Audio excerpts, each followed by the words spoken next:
पुण्याहून निघालेली शेवटची एसटी बस जेव्हा कोकणातल्या त्या छोट्याशा गावाच्या वेशीवर थांबली तेव्हा संध्याकाळचे 6:30 वाजलेले. आकाशात मावळतीचा केशरी रंग विरून हळूहळू करडा होत चालला होता. विक्रम बॅग खांद्यावर टाकून खाली उतरला.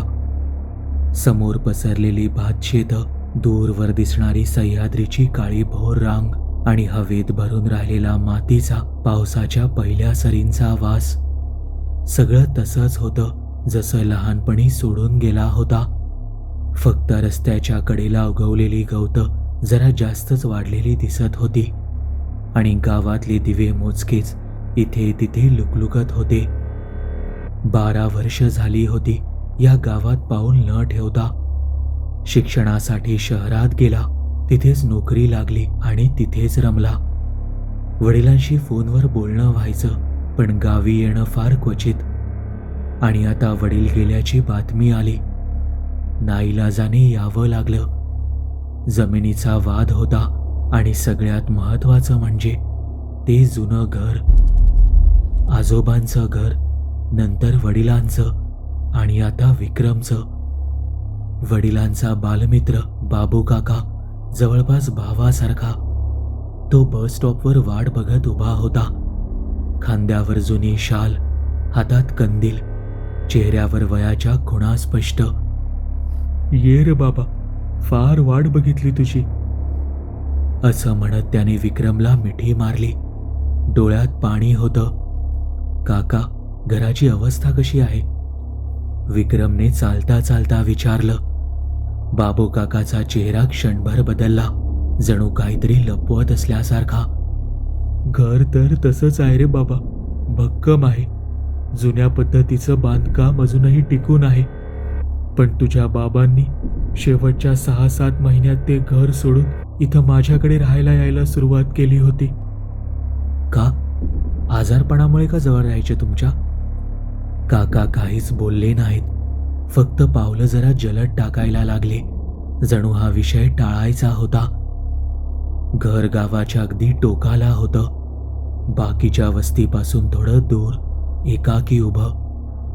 एका बाजूला भातशेती पसरलेली, दुसऱ्या बाजूला एक जुनी शेवाळलेली दगडी भिंत आणि त्या भिंतीपलीकडे स्मशानभूमी.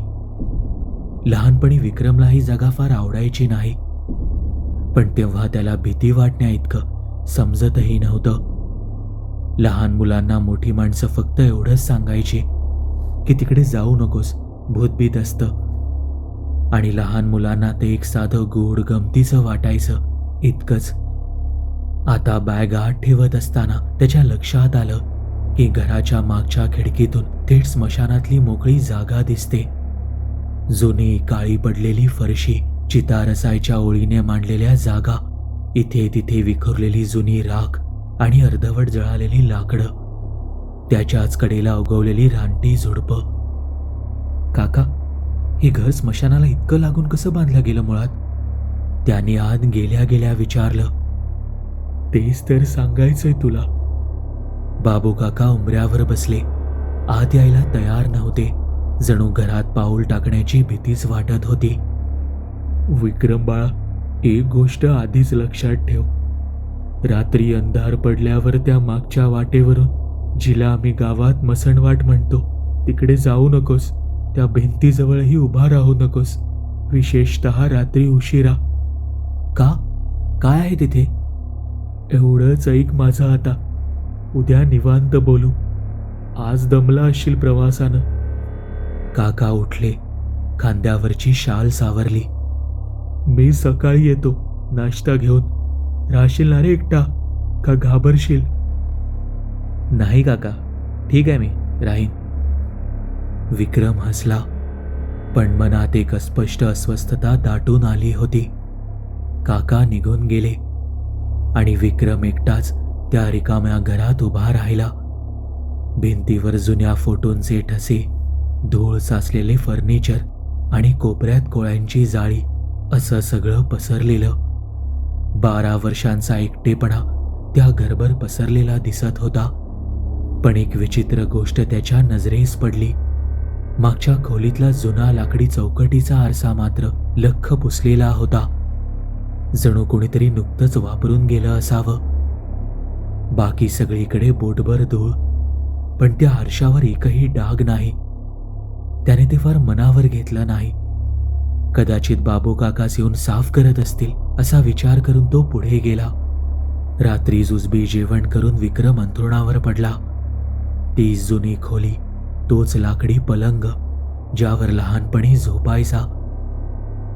गावातली शांतता शहरात राहून विसरून गेला होता.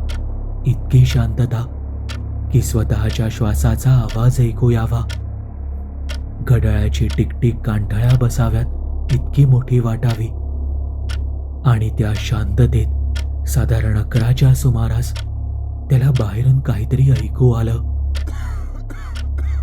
खोकल्यासारखा आवाज, म्हाताऱ्या बाईचा, घशातून जबरदस्तीने बाहेर काढल्यासारखा. तो उठून खिडकीजवळ गेला. मागच्या अंगणात त्या दगडी भिंतीजवळ एक आकृती बसलेली होती. पाठमोरी, वाकलेली, स्मशानाच्या दिशेने तोंड करून. तिचे केस मोकळे सुटलेले, वाऱ्यावर हलके हलत होते, जरी त्या रात्री वारा जवळपास नव्हताच. विक्रमच्या अंगावर सरकन काटा आला, पण त्याने स्वतःला समजावलं की कोणीतरी शेजारची बाई असेल. पण इतक्या रात्री उशिरा तिथे कोण बसेल हा प्रश्न मनात आला. पण दिवसभराच्या प्रवासाच्या थकव्यामुळे त्याने दुर्लक्ष केलं. दारं खिडक्या नीट लावून घेतल्या आणि तो झोपी गेला. पण झोपेतही त्याला सतत जाणीव राहिली की कोणीतरी बाहेर बसून आहे, वाट बघतय. सकाळी उठल्यावर तो प्रसंग विसरूनही गेला. रात्रीच्या उजेडात दिसणाऱ्या गोष्टी दिवसाच्या प्रकाशात नेहमी क्षुल्लक वाटतात.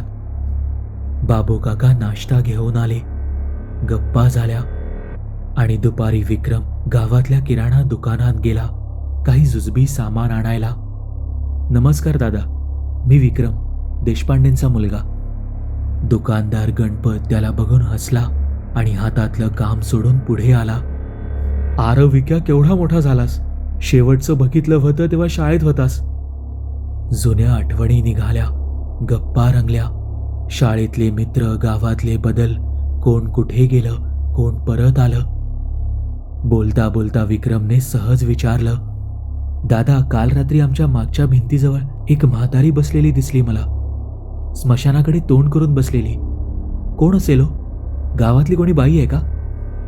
गणपतच्या हातातली वस्तू खाली पडली आणि फुटली. तो क्षणभर स्तब्ध झाला. चेहऱ्यावरचं हसू पूर्ण मावळलं. मग हळू दबलेल्या आवाजात विचारलं, विक्या, कोणत्या दिशेला तोंड होतं तिचं? नीट आठव. अरे दादा, बोललो ना, स्मशानाच्या दिशेने. पाठमोरी होती, मला चेहरा दिसला नाही. गणपतने एक दीर्घ थरथरता श्वास घेतला. दुकानाच्या मागच्या भिंतीवर टांगलेल्या त्या देवीच्या फोटोकडे बघत हात जोडत तो पुटपुटला. मग विक्रमकडे वळून म्हणाला, अरे विक्रम, ऐक माझं नीट. आजपासून त्या भिंतीजवळ जायचं नाही, रात्री तर अजिबातच नाही. आणि जर परत ती दिसली आणि तिनं तोंड फिरवलं तुझ्याकडे तर तिच्याकडे बघायचंही नाही. डोळे मिटून न बोलता आत निघून जायचं. समजलं तुला? हो दादा, समजलं. पण का? कोण आहे ती? आणि असं का घाबरता तुम्ही सगळे? बराच वेळ गणपत काही बोलला नाही. दुकानातली इतर गिऱ्हाईक आली गेली, तो त्यांच्याशी बोलला, पण विक्रमच्या प्रश्नाकडे परत आला नाही. शेवटी दुकान बंद करायच्या वेळी तो हळूच म्हणाला, विक्या, जा आता घरी. बाबू काकांना विचार, नीट विचार. त्यांना माहिती आहे सगळं. मला नाही सांगता येणार. माझ्या तोंडून बोलायचं नाही असं वचन दिलंय मी कोणाला तरी. संध्याकाळी बाबू काका घरी आले तेव्हा विक्रमने त्यांना गाठलंच. दारातच अडवलं. काका, आज गणपतशी बोललो. काचेची वस्तू हातातून पडली त्याच्या. इतका घाबरलेला. सांगा मला आता, काय आहे हे प्रकरण? मी लहान नाही आता आणि हे घर माझं आहे. मला कळायलाच हवं. बाबू काका बराच वेळ गप्प बसले. हातातल्या कंदिलाची वास सारखी करत राहिले, जणू वेळ काढतायत. मग एक मोठा उसासा टाकत बोलू लागले. आवाजात एक जुनी खोल वेदना जाणवत होती. साधारण 45 वर्षांपूर्वीची गोष्ट आहे विक्रम. तुझा जन्मही झाला नव्हता तेव्हा. या गावात यमुनाबाई नावाची एक म्हातारी राहायची, एकटी. नवरा मुलं कोणीच नव्हतं तिला. गावाच्या वेशीजवळ एक झोपडी होती तिची, याच बाजूला स्मशानाजवळ. औषधी वनस्पतींची मोठी जाण होती तिला. रानावनात फिरून पाला पाचोळा मुळ्या गोळा करायची. अंगावर आलेल्या तापाला, पोटदुखीला, अगदी सर्पदंशालाही ती काढे द्यायची आणि ते लागू पडायचं. गावातले लोक तिच्याकडे जायचे, पण दबकतच. कारण ती जरा विचित्र वागायची, एकटीच बडबडायची, रात्री अपरात्री रानात फिरायची, कधी कधी स्मशानातही एकटीच बसलेली दिसायची, फुलं पानं गोळा करत. त्या वर्षी पावसाळ्यानंतर गावात एक साथ आली. एका पाठोपाठ एक 4 लहान मुलं गेली. थोड्याच दिवसांच्या अंतराने ताप येऊन. 3-4 दिवसांत आधी ओकाऱ्या, मग फेफरं आणि मग शेवट. गाव पूर्ण हादरलेलं, दहशत पसरली होती. आणि अशा वेळी माणसाला कारण हवं असतं ना.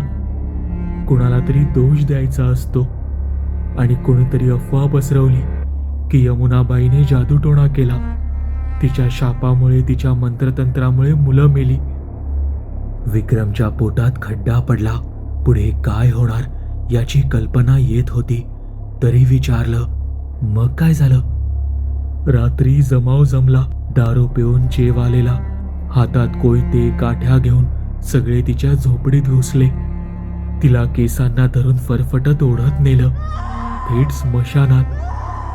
तिथेच लाकडं रचून रॉकेलतून जाळून टाकलं तिला.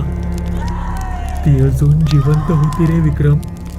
जळताना ओरडत होती, विनवण्या करत होती, म्हणत होती मी काही केलं नाही, मला जाऊ द्या. पण कोणी ऐकलं नाही तिचं. आणि जळता जळता शेवटच्या क्षणी तिने एक शाप दिला. कसला शाप? तिनं म्हटलं, मी ही जागा कधीच सोडणार नाही आणि जो कोणी या जमिनीला लागून राहील त्याच्या घरातला एक माणूस मी दरवर्षी घेऊन जाईन, जोपर्यंत खरं काय ते जगासमोर येत नाही. घरात एकदम शांतता पसरली. दूरवर कुठेतरी बाहेर कुत्रं भुंकत होतं आणि वाऱ्याने खिडकीची फळी हलकीशी करकरली.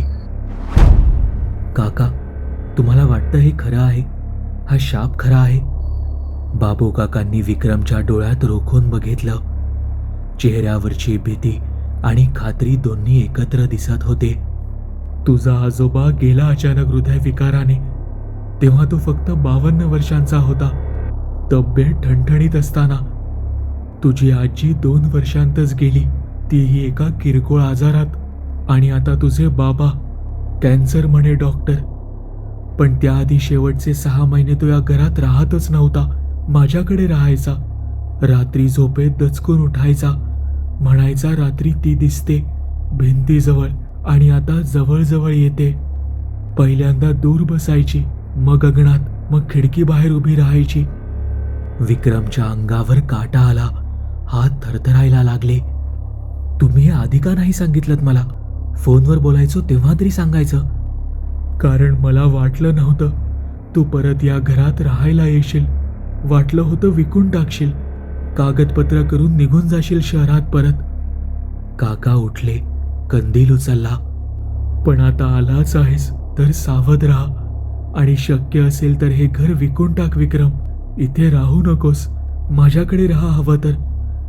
पुढचे काही दिवस विक्रम स्वतःला समजावत राहिला की हे सगळं अंधश्रद्धा आहे, गावातल्या लोकांची बाबडी समजूत आहे, दुःखद घटनांची योगायोगाने जुळलेली मालिका. आजी आजोबा गेले, नंतर वडील गेले, हे सगळं वयोमानाप्रमाणे नैसर्गिक कारणांनी झालं असणार असं तो स्वतःला बजावत राहिला. पण तरीही रात्री झोप येत नव्हती.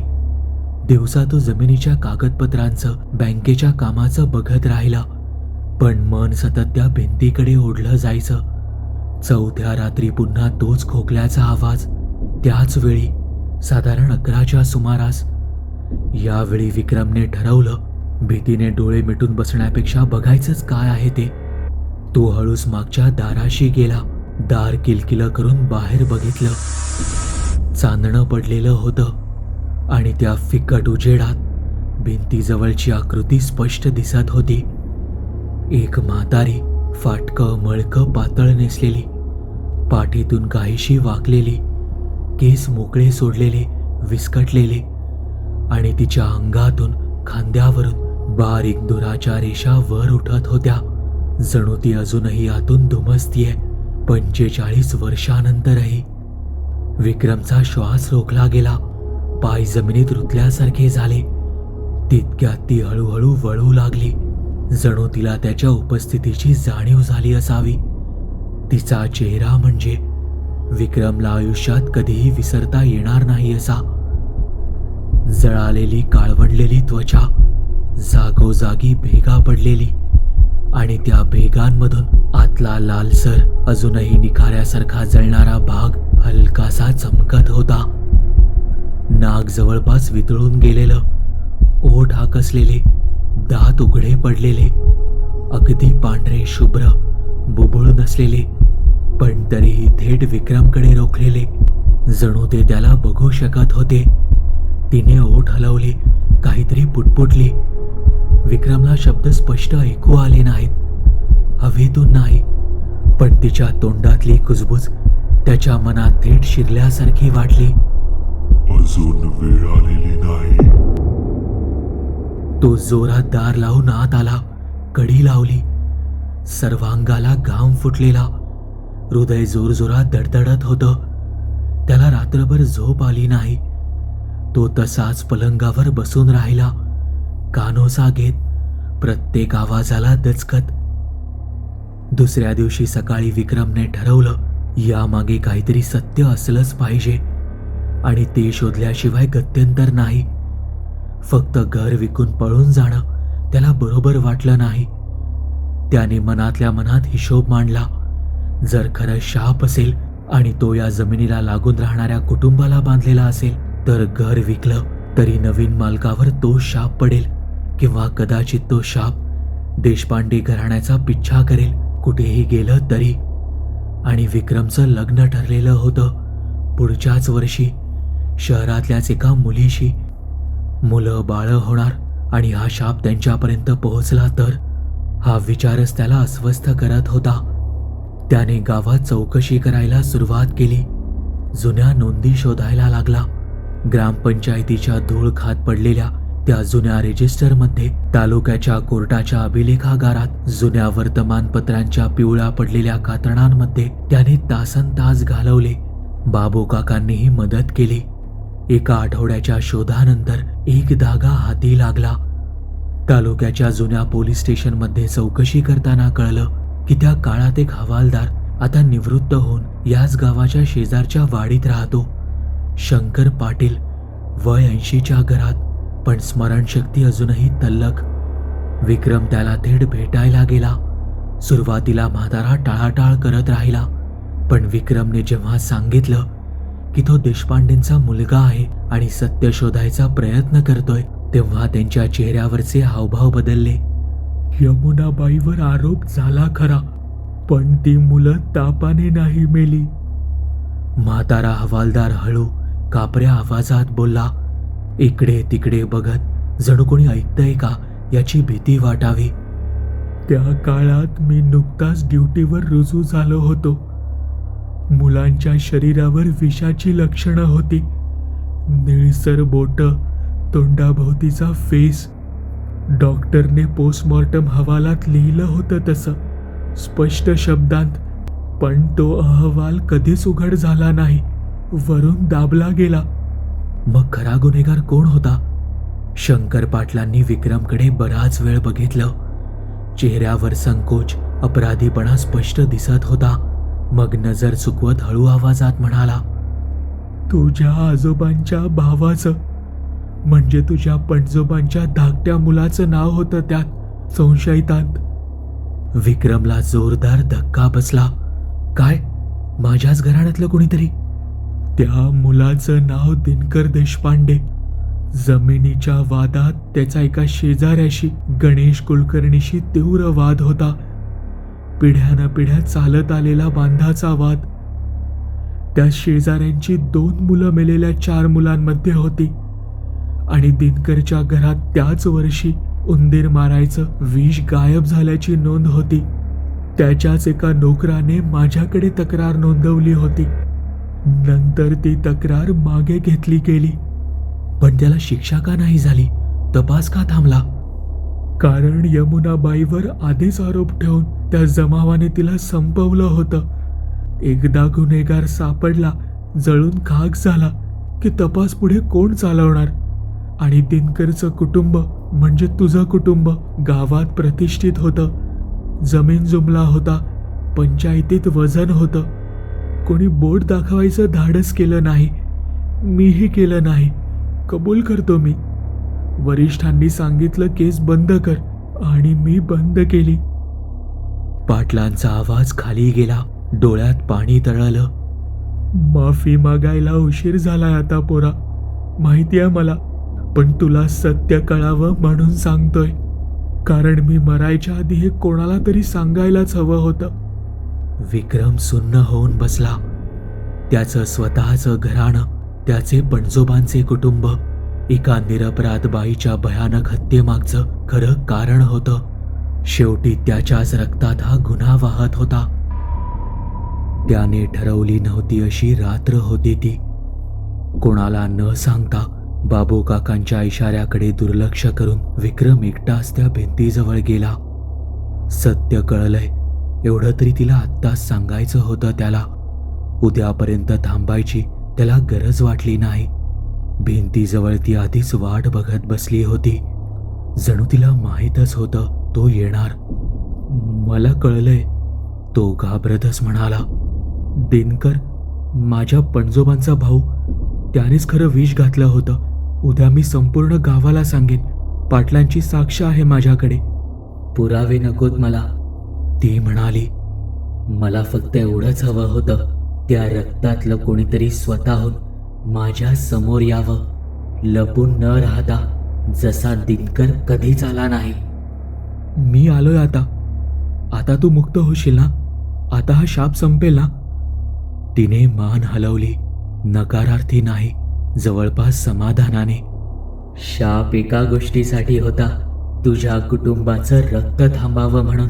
पुरावे नुसते शब्द आहेत विक्रम, शब्दांनी रक्त थांबत नाही. विक्रमच्या मनात एक थंड शंका उमटली. म्हणजे काय म्हणायचं तुला? ती हसली पहिल्यांदाच.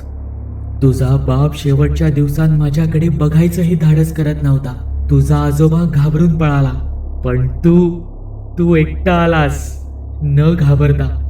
दिनकरच्या रक्तातला शेवटचा दिवा तूच आहेस, आणि दिवा विझला की तिचा गार राखेसारखा हात त्याच्या छातीवर टेकला. आणि विक्रमला त्या क्षणी कळलं की हे बोलणं वाटाघाटीचं नव्हतंच कधी. ही फक्त शेवटच्या क्षणाची तयारी होती. आणि असं म्हणतात एकच आवाज घुमला.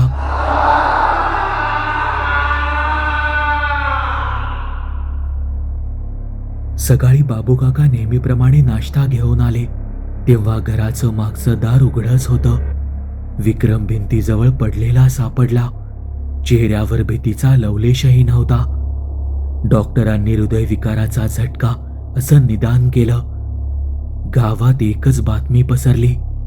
विक्रमचं त्याच्या अगदी आजोबांसारखं आणि वडिलांसारखंच झालं. देशपांडे घराण्यातलं शेवटचं रक्त अखेर तिथेच थांबलं, कायमचं.